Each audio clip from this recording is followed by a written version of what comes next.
I just think it's just ungrateful. I am so to say grateful. that the service personnel are not keeping you safe when they are. No, I feel less safe due to the actions of our leaders. I am incredibly grateful for our servicemen. And you're doing your feelings don't make it a fact. You are your feelings, the way you feel. Andrew here with the veil of power. CNN put Adam Mockler back at the table, this time across from Noah Rothman and Hal Lambert.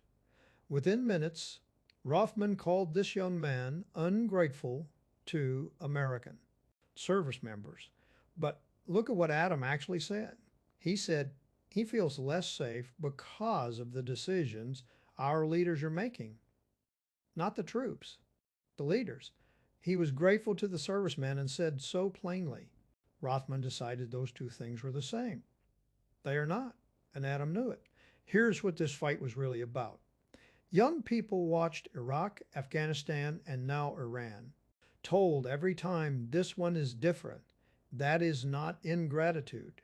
That is pattern recognition. Let's get into it. It's a sign that we are in America's Iran war. The president who started it can't remember how long it's been going on. We have a war right now, and we're to 6 weeks? They said, what's taking so long?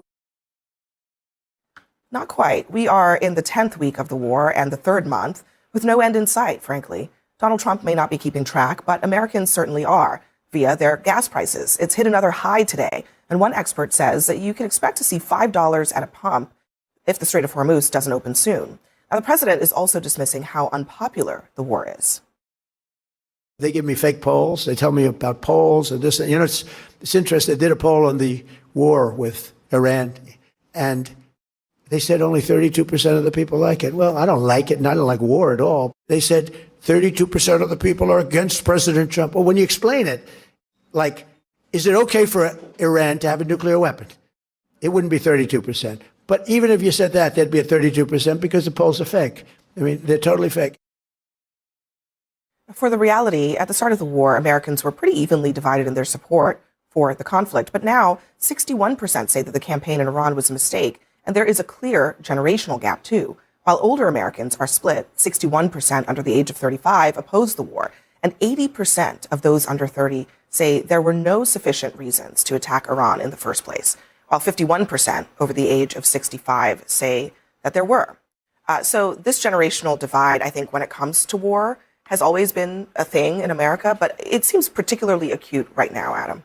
Yeah, for my entire life, the United States has been at war with some country in the Middle East, and young people have constantly been told that this will make us safer and make us better off. When we look around at the world today, we are less safe and we are worse off. Millennials grew up watching all these headlines saying that Iraq had been, defeated, that we had taken out Saddam Hussein and we had killed all the bad guys. Well, that turned into a grinding counterinsurgency that cost us $1 trillion, and it was a catastrophe. The same thing happened with Afghanistan. And now Gen Zers are going through the same thing with Iran. We are watching the same people who defended these first two failed wars go on television and defend another failed war. This war is failing. We have not gotten any political concessions. And I'm sorry, I'm not buying this trust the process line. I don't trust the same people who got us into the prior wars, amassed trillions of dollars in debts, and are not putting America first on the global stage. So putting aside, perhaps for a moment, even the politics of this current moment, I mean, is it fair for young people to have that level of distrust of the people, to Adam's point, who maybe defended the last war and were wrong and are defending this war too? Yeah, I don't think so. I think, honestly, Adam, that's immensely ungrateful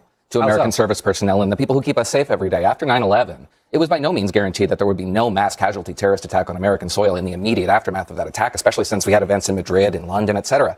And after the attack on Iraq and the elimination of Saddam Hussein's regime, we took a terrorist supporting enterprise off the map.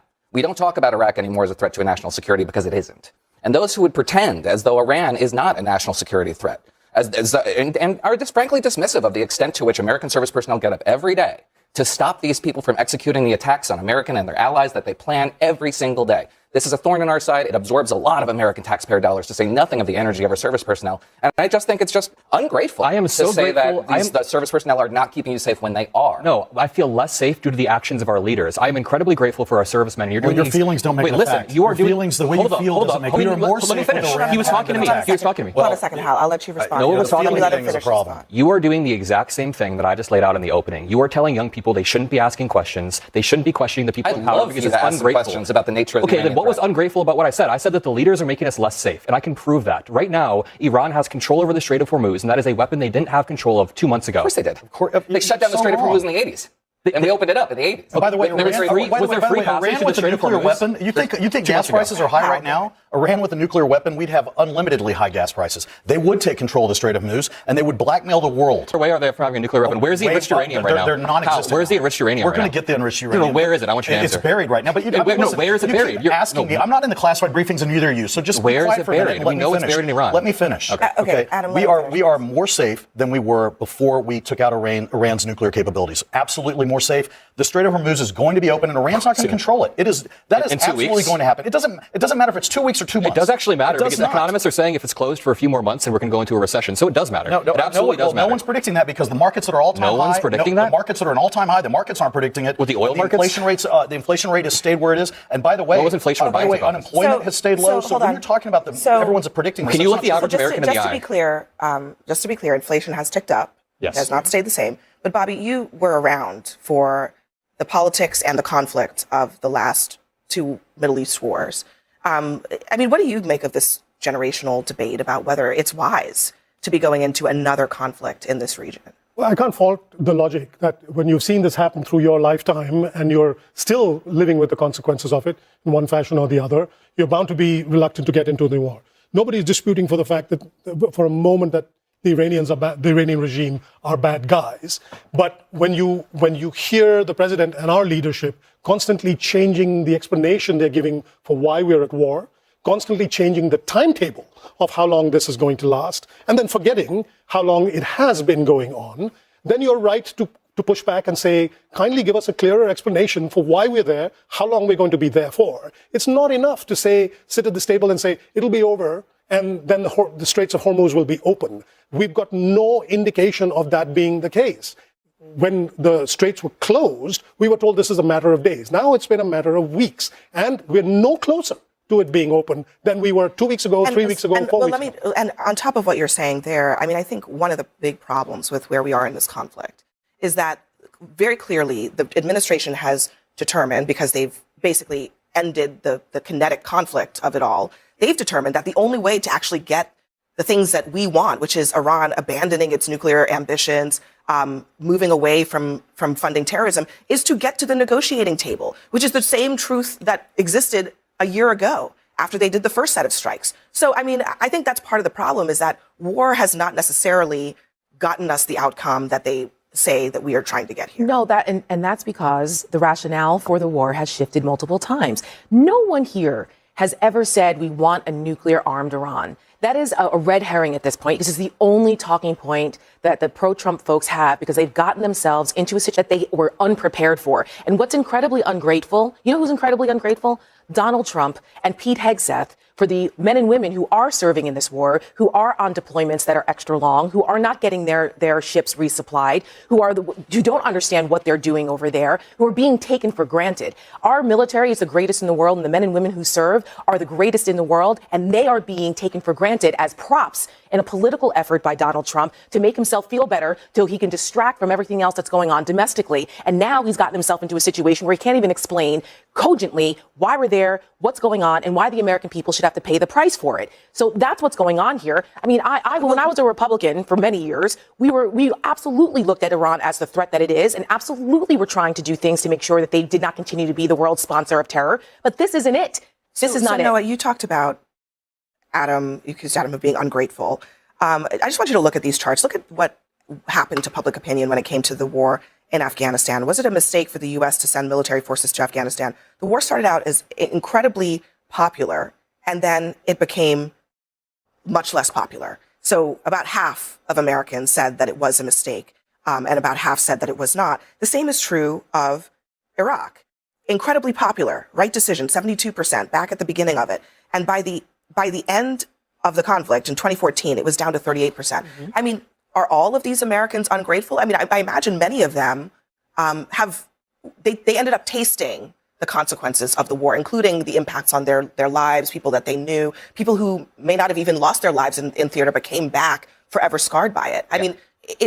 To clarify what I had said previously is that it is, in my view, ungrateful to American service personnel to say that they have not kept us safe when we do not measure. That's not what I said. Allow me to But that's not what I said. But he didn't say that. So you have to acknowledge that he He's saying that we can measure non-events, which is to suggest that the attacks that have not happened, which none of us are aware of, were not avoidable. Because of the nature of these conflicts. And the conflicts themselves are what inspires the attacks. It's almost inviting the notion that America is responsible for the terrorist. That's not really the argument that he's making.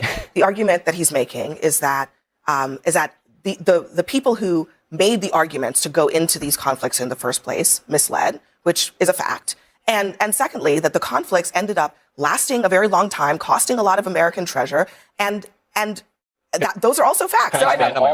He didn't say it's because they're, they didn't keep us safe. That's not actually what he said. Well, that is kind of what he said. But let's belabor the point. I have all the time in the world for criticisms of the president's rhetoric. All the time in the world. In fact, I think a lot of the reasons why the public is soured on this is because the president never approached Americans and solicited their support, told them the burdens they were expected to bear, and told them why they were going into this. But as important as it is to criticize the president's rhetoric, it's also important to talk about what's happening on the ground. And we are closer today to opening up the strait by virtue of what we heard from Admiral Brad Cooper today and the operation that was in 24 hours. Very important. We can't just delay this. The United States is transiting the Strait of Hormuz. We can't talk about today's events. And then I want Bobby to have the last word. Well, I covered the war in Iraq. I was there for all the arguments going into that war in Iraq. I remember people saying this was the major sponsor of terror. And you pointed to 9/11. Iraq had nothing whatsoever to do with 9/11. And going into Iraq and toppling that regime, as much as I hated the regime as any right-thinking people, spawned from the direct consequence of that, the Islamic State, also a terrorist group that came directly out of our actions in Iraq. So, if we want to look at historical precedents, we should not cherry-pick little bits out of a larger picture and pretend that the larger picture doesn't. I also want to spill over the Syrian war. To expand on my framework, I gave a very good faith criticism of this war and of the history of these types of wars. And I had one person say that I was ungrateful, and then another invoke the weapons of mass destruction that Iran could potentially be developing. What I was trying to say is that getting military successes, if you want to call them that, doesn't always translate to helpful outcomes for the American people. We've seen this. We killed Saddam Hussein. We took out the bad guy, and it hurt us. It's arguable that this war is the most just war since World War II, because Iran has killed thousands of Americans. Saddam Hussein hadn't killed thousands of Americans. Afghanistan hadn't either. But he ran on no new wars. No, I'm saying he ran on no new wars. Yeah, if it was so justified, why didn't he take it to the Congress? It's a 47-year war. Why didn't he take it to the Congress and the American people if it was so justified? Ultimately, he may do that. But ultimately, why didn't he do that before the bombs were dropping? When you say he had to. I'm using your own logic where you said it was so justified, the most just war since World War II. Then why didn't he go ahead and present it to the American people that way? Iran has killed thousands of Americans.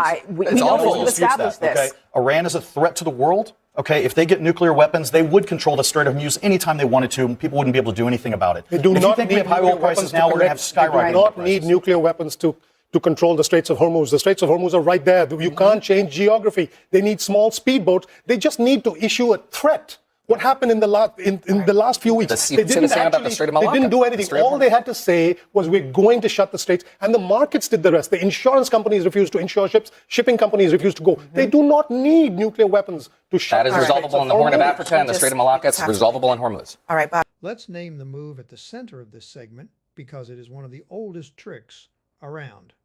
Adam Mockler said something specific and defensible. The decisions our leaders are making leave us less safe, and he carefully separated that from the troops themselves. He said out loud that he is grateful to the servicemen. So what did Noah Rothman do? He swapped the argument. He took a criticism of leaders and reframed it as an insult to soldiers, then called Adam ungrateful for a thing Adam never said. That is not a rebuttal. That is putting words in someone's mouth so you can attack the version that is easier to beat. And Adam caught it in real time. What was ungrateful about what I said? He asked them to point to it. Nobody could because there was nothing there. Then came the line that should stop everybody cold. When Adam explained how he feels, Rothman's response was, "Your feelings don't matter." A young man explains why he distrusts the people who sold 3 wars in his lifetime. And the answer is that his lived experience is irrelevant.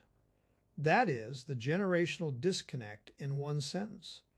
One side lived through the wars, the other sold them and would prefer you not bring up the receipts. And the receipts are the point. Iraq was sold as taking out Saddam and killing the bad guys. It became a $1 trillion counterinsurgency and directly spawned the Islamic State, a fact Bobby Gosh, who covered that war, confirmed at the table. Iraq had nothing to do with 9/11s, yet 9/11s was invoked to defend it anyway. Afghanistan followed the same arc, popular at the start, a catastrophe by the end. This is not a hunch. It is a documented pattern, and young people are refusing to pretend they did not watch it happen. Watch Rothman's fallback when the history got inconvenient.